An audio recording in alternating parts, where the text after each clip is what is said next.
जलाती हूँ, मैं तीनों दर्जन में खबर जलाती हूँ। इससे मैं आया हूँ विधानसभा की जलाती है और यहाँ पे सेक्टर वाइज मीटिंग चल रही थी कि बूथ समीक्षा बैठक चल रही थी और हमारे पास बहुजन समाज पार्टी के तमाम पदाधिकारीगण और ब्लॉक प्रमुख, विधानसभा अध्यक्ष, जिला अध्यक्ष, तमाम लोग हैं। आइए से कुछ बात करते हैं। आपका बहुत बहुत स्वागत है।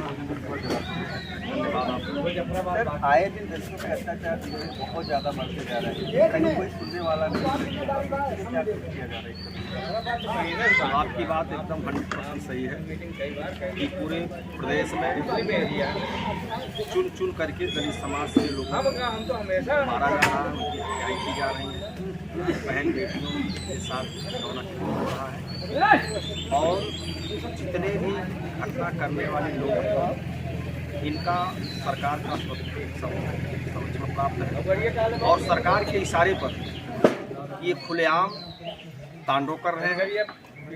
और बहुजन समाज पार्टी की मुखिया आदरणीय बहन जी उत्तर प्रदेश में जितनी भी घटनाएं इस तरीके की हो रही हैं उन सब पे नज़र रखती हैं और समय समय पर सभी घटनाओं में बहुजन समाज पार्टी के प्रदेश अध्यक्ष श्री विश्वनाथ लाल जी को वहाँ भेजती हैं और सभी घटनाओं में बहुजन समाज पार्टी के साथी जाकर के वहाँ पीड़ित परिवार को न्याय दिलाने का काम करते हैं। लेकिन ये घटनाएं जो हो रही हैं उसका मेन कारण ये है कि चूँकि हम सत्ता में नहीं हैं और जो समाज सत्ता में रहता है उसके ऊपर कभी जुल्म जाती नहीं है, इसलिए हम सब लोग इस अभियान में लगे हैं कि दलित, पिछड़ा, अल्पसंख्यक, अगड़ा, पिछड़ा जो भी है, गरीब की कोई जाति नहीं है। गरीब समाज के लोग उत्तर प्रदेश में खास तौर से देख चुके हैं आदरणीय बहन जी का शासनकाल। 4 बार के शासनकाल में अपराध ना के बराबर था।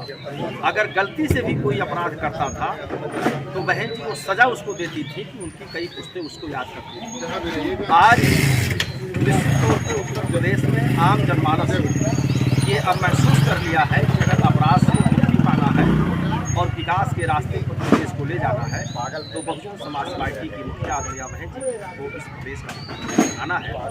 इसके लिए हम सब लोग लगे हैं और आपके चैनल के माध्यम से मैं उत्तर प्रदेश के गरीबों से आह्वान करना चाहता हूँ कि गरीब समाज के लोग बहुजन समाज पार्टी के साथ जुड़ें और आने वाले समय में आदरणीय बहन जी को उत्तर प्रदेश का 5वीं बार मुख्यमंत्री बनाएं। निश्चित तौर पर उत्तर प्रदेश से युवाओं को आपकी समाज पार्टी में जोड़ा गया है। आने वाले 2027 में युवा की भागीदारी काफ़ी ज़्यादा है।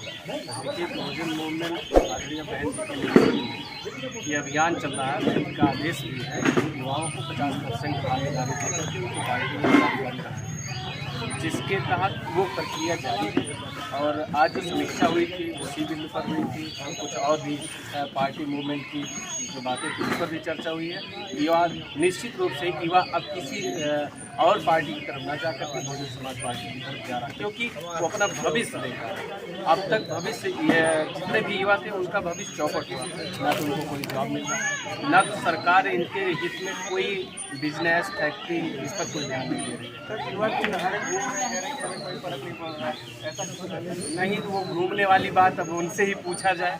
अब जो काम करने वाले हैं या जो पढ़ने लिखने वाले बच्चे हैं उनको भविष्य की चिंता होगी, बाकी घूमने टहलने वाले लोग अमीर बाप के बच्चे भी हो गए, ऐसी बात भी हो सकती है। अगर युवाओं से बात किया जाता है तो लोग टाइम नहीं दे रहे हैं।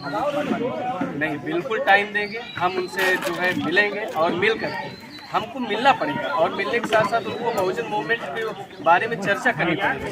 उनको माननीय कांशीराम साहब जी का जो त्याग और बहन जी का त्याग बताना पड़ेगा, क्योंकि ये युवा वर्ग मैं देख रहा हूँ सोशल मीडिया पर जय भीम बोलता है, लेकिन बस वो फोटो बाबा साहब को लगा के बोल रहा है।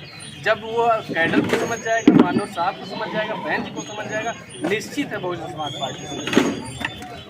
सर, आने वाले समय को आप कैसे 2027 में आदरणीय बहन जी के नेतृत्व में 5वीं बार वो बहुमत की सरकार बनने जा रही है।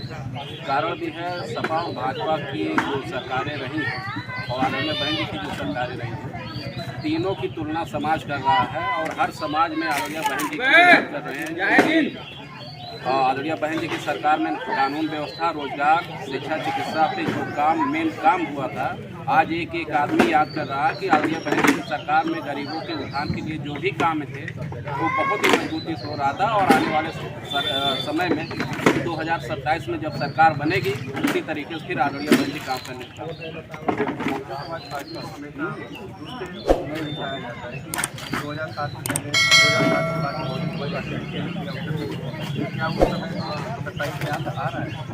निश्चित तौर पे आ रहा है। देखिए, समय परिस्थितियों के अनुसार हर चीज़ में बदलाव होता है।